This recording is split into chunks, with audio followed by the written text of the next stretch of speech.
Привет, друзья! Уличный стрит-арт уже давно перешел на новый уровень, и сегодня это уже не просто «Саша плюс Маша равно любовь», а вполне настоящее произведение искусства. И речь идет не только о граффити, некоторые из которых уже давно можно назвать шедеврами, но и более нетрадиционном стрит-арте. В этом видео мы покажем вам самые креативные и поразительные примеры уличного настенного искусства из разных стран мира. Так что усаживайтесь поудобнее и поехали!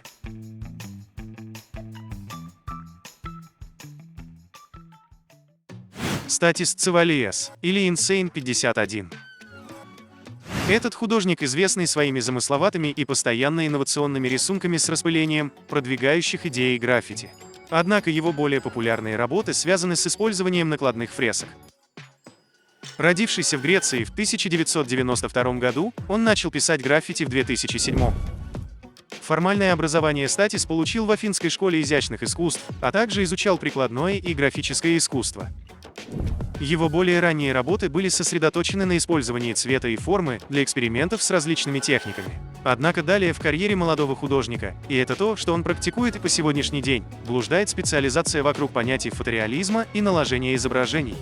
Insane 51 добавляет два изображения красного и зеленого цветов и накладывает их друг на друга, складывая в трехмерную иллюзию. Точно так же, как при просмотре 3D-фильма в кинотеатре, вам нужны красные и синие очки, чтобы увидеть две версии его искусства.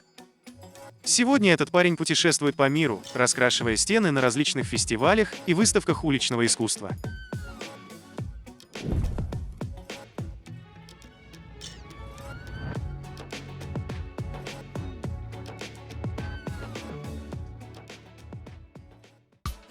А это нью-йоркский художник Том Боб.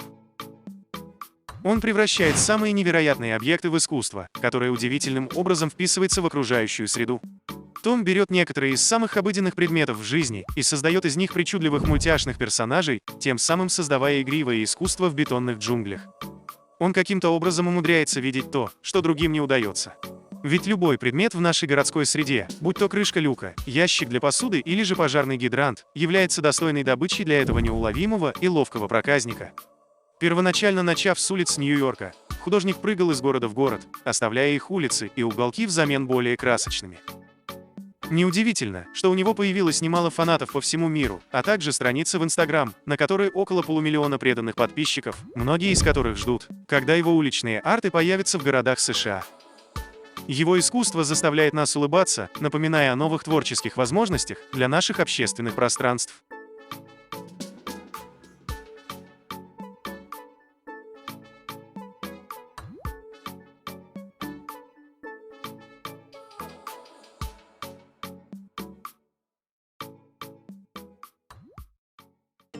Шон Яро, известный всему миру как Хула.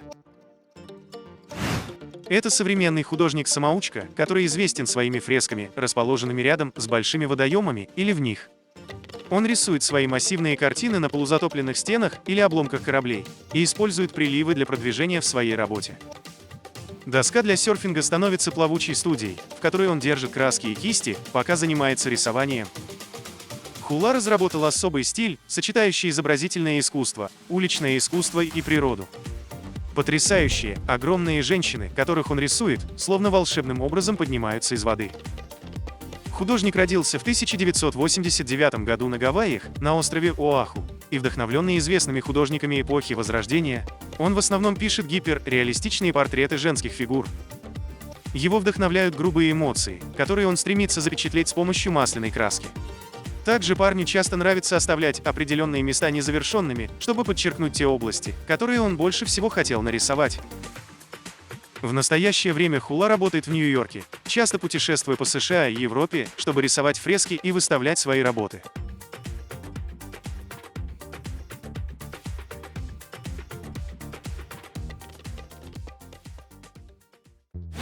Григор Восик. Родившийся в Польше в 1955 году, этот человек имеет две страсти – футбол и живопись.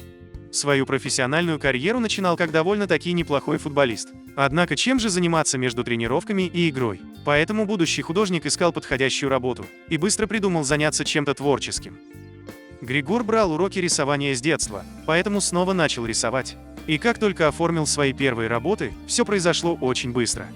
Его картины за короткое время привлекли большое внимание, и уже в 20-летнем возрасте у юного парня была своя первая студия. По сей день увлечением Григора являются реалистические сцены старых мастеров и живопись на больших поверхностях. С годами искусство занимало все больше и больше места в его жизни, и поэтому он наконец ушел на пенсию, чтобы иметь больше времени для рисования.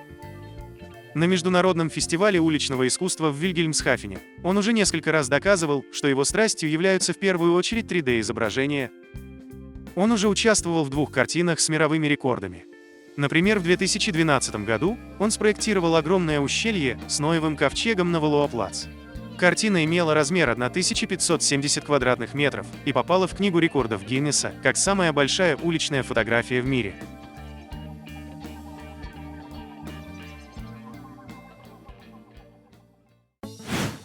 Казима Чиони Каифа. Этот уличный художник, также известный как Чиони, родился в Италии в 1979 году и разработал свой уникальный стиль, сочетающий аноморфизм и фотореализм. Он создает потрясающие интерактивные 3D-объекты, которые вторгаются в тротуары и все городское пространство, превращая скучную каменную застройку в целые миры, населенные добрыми великанами. Увлеченный рисованием и живописью с детства, Казима вырос в окружении родителей-художников, которые передали ему любовь к искусству. Парень сначала учился рисовать на холсте, и только позже по чистой случайности открыл для себя граффити. Именно в 9-летнем возрасте, когда юный итальянец нечаянно пропустил расписание автобусов и добирался домой пешком, то столкнулся с молодыми людьми, рисующими баллончиками на стенах. Его это очень впечатлило, и парень понял, что нашел свой путь и свое средство самовыражения. С этого момента Казима начал делать свои первые надписи в виде граффити, и только позже пришел к рисункам, которые и делает до сих пор. О своем искусстве он выражается так: «Каждая история должна удивлять и иметь эксклюзивную и впечатляющую идентичность. Мои титаны пересекают бесчисленные вселенные и миры, чтобы взаимодействовать с прохожим и удивлять его. В каждой из своих стен я хочу создать вау».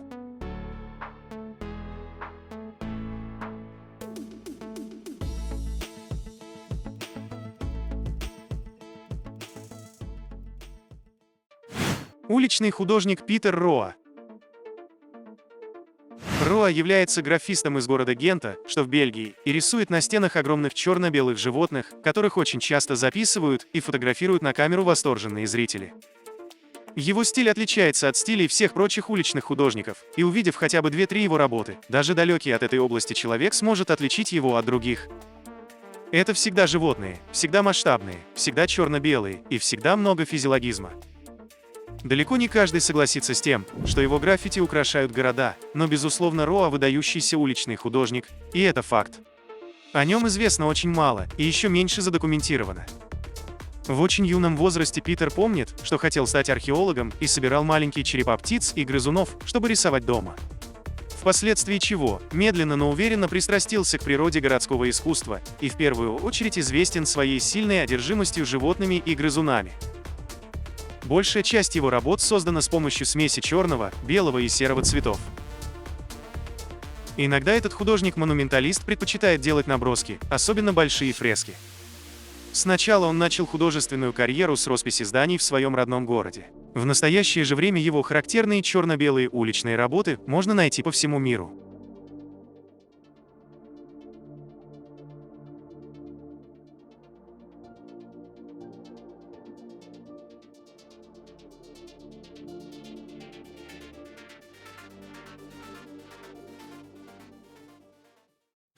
Оптическая иллюзия Даниэля Зиринга и Марио Шустера. На этом необычном видео вы можете наблюдать парящее в воздухе дерево, после того, как из его ствола вырезали часть. На самом же деле это искусная оптическая иллюзия, созданная с помощью всего лишь куска пластика и аэрозольной краски. Сюрреалистическое творение было детищем графических дизайнеров Даниэля Зиринга и Марио Шустера из Потсдама, что в Германии. Эта идея пришла им в голову после того, как клиенты поручили им покрасить электротрансформаторные станции аэрозольной краской, чтобы они гармонизировали с окружающей средой. Художники нашли подходящее дерево у дороги и обернули часть его ствола пластиковой пленкой. Затем ребята нарисовали на пластике пейзаж, призванный идеально имитировать окружающую его сельскую местность. В итоге же это создает иллюзию того, что дерево полностью прозрачно. По словам одного из художников, эксперимент был вдохновлен их работой в местной дизайнерской фирме, где они привыкли создавать объекты, замаскированные в их окружении.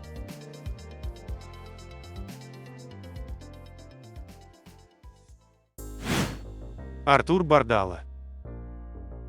Также известен под псевдонимом Бардало-2, родился в 1987 году в Лиссабоне, в Португалии. Он известен тем, что использует уличный мусор для создания потрясающих скульптур животных с целью предупредить людей о загрязнении окружающей среды. Его работы считаются трэш-артом. Парень 8 лет изучал живопись в Академии изящных искусств в Лиссабоне, где открыл для себя скульптуру и керамику, а также экспериментировал с различными материалами. Его страсть к живописи восходит к детству, когда он проводил бесконечные часы, наблюдая, как его дедушка рисует в студии. И находясь под его сильным влиянием, Бардало начал рисовать стены на улицах в возрасте 11 лет. Художник создает скульптуры из различных брошенных предметов, которые он может найти по всему городу, таких как металлолом и старые шины, автомобильные каркасы и бытовая техника, пластик и алюминиевые банки. Его инсталляции сосредоточены на том, чтобы подвергнуть сомнению материалистическое и потребительское общество, в котором мы живем. И, следовательно, скульптуры этого художника затрагивают темы загрязнения и разрушения планеты.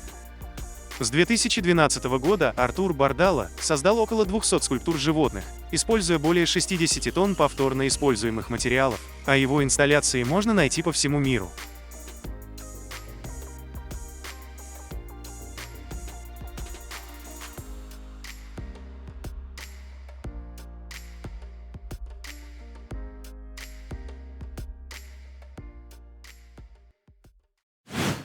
Творческий дуэт «Херакут». Это творческий стрит-арт двух немецких художников, чьи имена и легли в основу названия Хера и Акут. Их уличные работы на первый взгляд напоминают картины живописца, искаженные и замалеванные самым бесцеремонным образом. Но это всего лишь первое впечатление, и если вглядеться получше, вы увидите космический полет фантазий двух людей, которые переплетены в единое целое невероятными образами на стенах. Хера определяет форму и пропорции персонажей, в то время как Акут рисует фотореалистичные элементы. Дальнейший же процесс делается совместно двумя художниками. Вместе они экспериментируют с различными формами, материалами и методами. С 2004 года они сформировали плодотворное сотрудничество, работая вместе на различных успешных арт-проектах. Их произведения можно найти в крупных городах по всему миру, от Торонто до Катманду, либо же от Сан-Франциско до Мельбурна.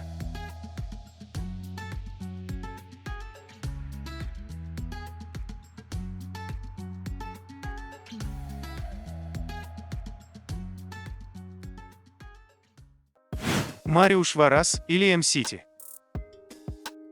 А этого уличного художника зовут Мариуш Варас, который является графическим дизайнером и иллюстратором, использующим трафареты. Он строит художественные инсталляции, курирует выставки и путешествует по миру.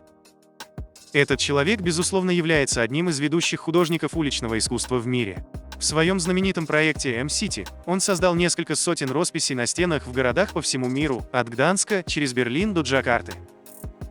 Как вы могли догадаться, главной темой его творчества является городской пейзаж, и бесконечные города стали визитной карточкой художника. Он размещает свои работы на больших пустых стенах зданий и опорах мостов, лестницах и аллеях, подземных переходах и постиндустриальной архитектуре, а также на станциях метро. В его росписях, созданных по дублированным шаблонам, город предстает как живой самодостаточный организм, растущий как колония бактерий или коралловый риф. Мариуш Варас родился в 1978 году в польской Гдыне. В 2004 окончил факультет графического дизайна Академии изящных искусств в Гданске, а с 2015 руководит студией уличного искусства на факультете живописи и новых медиа Академии художеств в Щецине.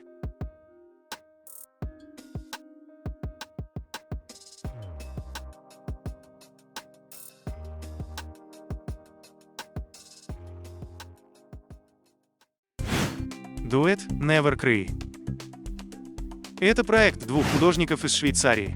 Кристиан Ребecci и Пабло Тобни создают композиции, которые не только захватывают своей красотой, но и заставляют задуматься о проблемах экологии.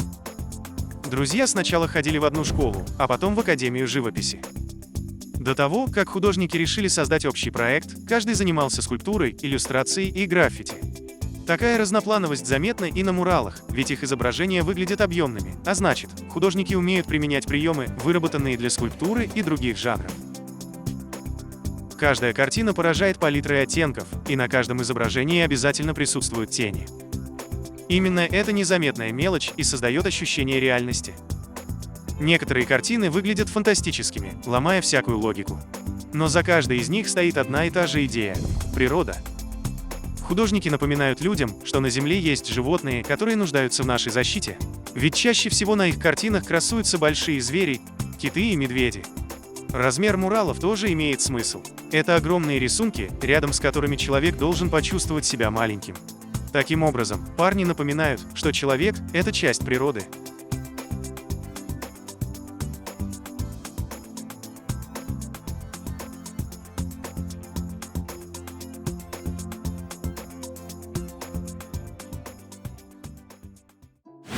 Художник Wild Drawing или VD. Этот мастер уличной инсталляции родился на Бали, в Индонезии, и имеет степень в области изобразительного и прикладного искусства. Он начал работать уличным художником в 2000 году и с тех пор проводит большую часть своего времени, работая на улицах, хотя никогда не переставал работать в своей студии. Он проводил персональные выставки и участвовал в многочисленных групповых фестивалях в Индонезии и Греции, Франции и Германии, Англии и Италии, а также в Швейцарии и Дании. В настоящее время живет и работает в Афинах. Первые его работы включали в себя полный спектр так называемого уличного искусства, от пасты и трафаретов до инсталляций и фресок от руки. Однако последние 10 лет он сосредоточился на настенных проектах и в качестве материала сочетая технику валика с аэрозольной краской. Его стиль состоит из очень детализированной фотореалистичной техники, на которую повлияли комиксы и графические романы. Что ему особенно нравится в уличном искусстве, так это свобода самовыражения, и тот факт, что он может перед очередным шедевром на месте поделиться своими мыслями со многими людьми, проходящими мимо.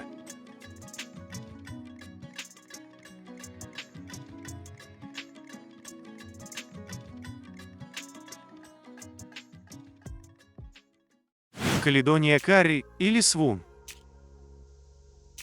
Своон в переводе с английского означает «обморок». Это псевдоним американской художницы, которая создает принты с изображением людей и украшает ими улицы. Чаще всего Каледония работает с заброшенными местами, старыми зданиями, мостами и заброшенными лестницами.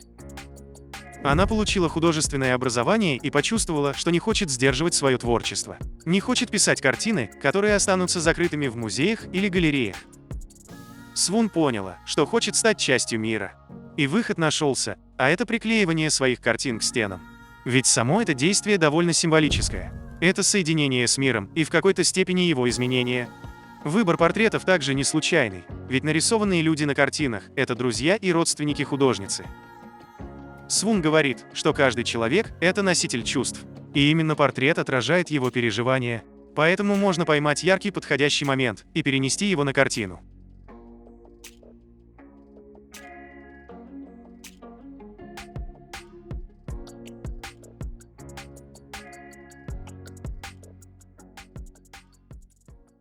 Друзья, если понравилось видео, поставьте лайк и подпишитесь на канал, чтобы не пропустить очередное интересное видео. Поделитесь своими впечатлениями в комментариях и предложите тему для следующего видео. До встречи!